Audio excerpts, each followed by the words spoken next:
केवल बच्चे पैदा करो, अभी जाओ और जो बच्चे पैदा कर सकते हो बच्चे पैदा कर लो भाई, और अपने बच्चों को लड़ने के लायक बनाओ।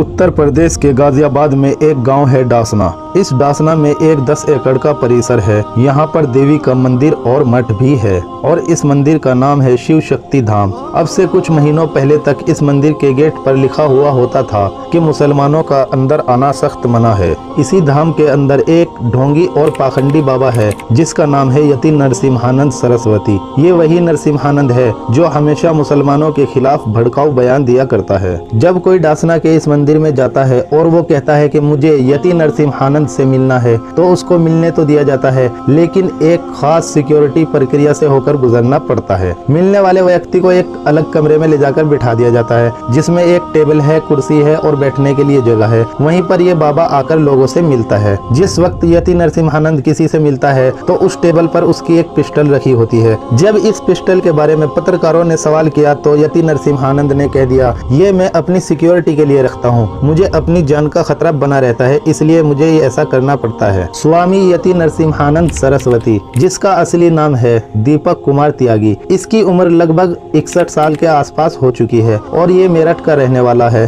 और इसके दादा रघुवीर सिंह त्यागी एक कांग्रेस के नेता रह चुके हैं और दीपक कुमार ने अपनी शुरुआती पढ़ाई हापुड़ में ही शुरू की थी। इसके बाद मॉस्को से केमिकल टेक्नोलॉजी की पढ़ाई की, उसके बाद मॉस्को और लंदन में नौकरी भी की है। और जब साल 1996 में दीपक की मां की तबीयत खराब हुई तो उसको इंडिया वापस आना पड़ा और फिर उसके बाद ही दीपक ने अपना कदम राजनीति में उतार दिया। दीपक के मन में आशा थी मेरठ का सांसद बनने की। दीपक ने समाजवादी पार्टी को ज्वाइन किया और फिर उसके 3 महीने बाद ही इस्तीफा दे दिया। साल 2000 आते आते पत्नी और बेटे ने भी साथ छोड़ दिया था और फिर उनके माता पिता ने भी धीरे धीरे दूरी बना ली थी क्योंकि परिवार नहीं चाहता था कि दीपक राजनीति में आए। एक आवारा जानवर की तरह इधर उधर भटकते भटकते दीपक डासना में मौजूद शिव शक्ति धाम में शरण लेने के लिए पहुंच जाता है और उसको शरण भी मिल जाती है। फिर दीपक कुमार ने साल 2007 में पूरी तरह से संन्यास ले लिया और इस मंदिर का पुजारी बन गया और इसी साल अपना नाम बदलकर दीपेंद्र नारायण सिंह कर लिया।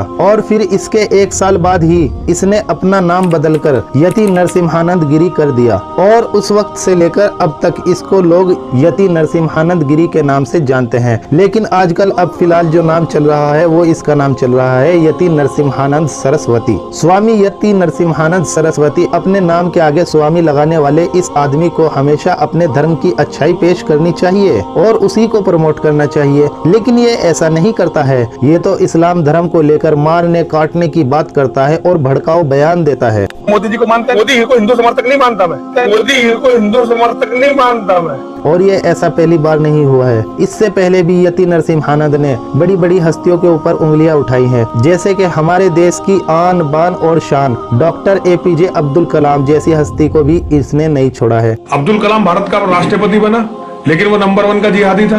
गांधी जी के ऊपर भी आपत्तिजनक टिप्पणियां की है और CM योगी आदित्यनाथ के ऊपर भी आपत्तिजनक टिप्पणियां की है और इनके अलावा बहुत सारे ऐसे लोग हैं जिनके ऊपर इस बाबा ने आपत्तिजनक टिप्पणियां की है।